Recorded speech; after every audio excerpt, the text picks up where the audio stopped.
Naniniwala ang chairman ng House Infrastructure Committee na dapat ituloy ang kanilang investigasyon sa maanomalya umanong flood control projects kahit meron ng Independent Commission for Infrastructure.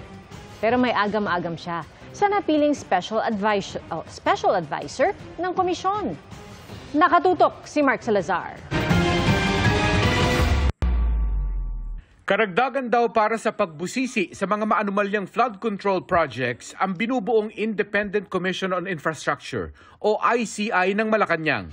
Pero si House Public Accounts Committee Chairman Terry Ridon may agam-agam sa pagtalaga kay Baguio City Mayor Benjamin Magalong bilang special advisor ng komisyon.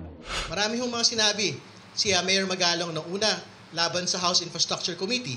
Ang sabi niya una, ito po ay yung ayokong banggitin, no? Yung anti-moro pejorative na parang lokohan lang. Pangalawa, sabi niya nagmamaang-maangan po yung mga miyembro ng komite. Tapos pangatlo, ang sabi niya ho ay mga kriminal yung mga miyembro po ng komite po na ito. Welcome naman para kay Senate President Pro Tempore at Blue Ribbon Committee Chairman Panfilo Lacson ang ICI, lalo't hindi lang flood control projects ang iimbestigahan. Hiling din ng Senador, palawigin ang sumbong sa Pangulo website para isama ang lahat ng proyekto ng lahat ng ahensya. Ang detalye ng budget mula National Expenditure Program hanggang General Appropriations Act at lahat ng amyenda at nag-amyenda ng budget hanggang sa implementasyon. Pag-uusapan daw ng House Infrastructure Committee ang susunod na hakbang kapag gumalaw na ang ICI. Pero kung si Ridon ang tatanungin, dapat nilang tapusin ang sariling investigasyon. Magkaiba po yung mandato ng ICI at nito pong House Infrastructure Committee.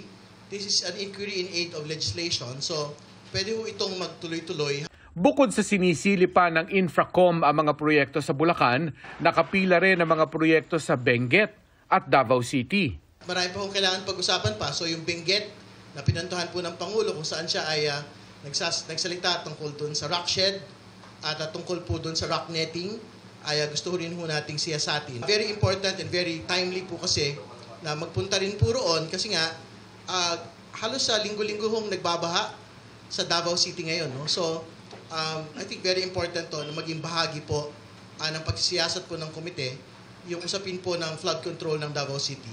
Marami pa rin ani ang dapat sagutin ng mga diskaya, gaya ng bakit simula 2022 lang ang kanilang ibinubulgar na korupsyon. Kailangan din daw kumpletuhin ng mga testigo mula DPWH Bulacan 1st District Engineering Office ang kanilang testimonya na nagsasangkot sa ilang senador. Kung magsabi naman ng Senator Joel at Senator Jinggoy na gusto nilang magpunta sa House hearing, malaya po silang magpunta po roon at ibigay po ang kanila pong side. No? Pero hindi po natin sila pepwersahin. Kinukuha pa namin ang panig ni Senador Joel Villanueva tungkol dito. Pero sabi ni Senador Jinggoy Estrada sa GMA Integrated News, hindi niya kailangan dumalo sa pagdinig ng Kamara dahil mayroong sarili ang Senado at aabangan niya raw si dating DPWH Assistant DE Bryce Fernandez para gisahin sa kanyang mga paratang. Sa Huwebes itutuloy ang hearing ng Senate Blue Ribbon Committee. Inaasahan ng pagbabalik ng mga testigo kabilang si DPWH Engineer JP Mendoza na wala na sa House custody simula noong Biyernes. Ang PNP handa raw magbigay ng seguridad sa taga-DPWH na nagsasagawa ng inspeksyon sa iba't ibang lugar sa bansa. Para sa GMA Integrated News, Mark Salazar, nakatutok 24 oras.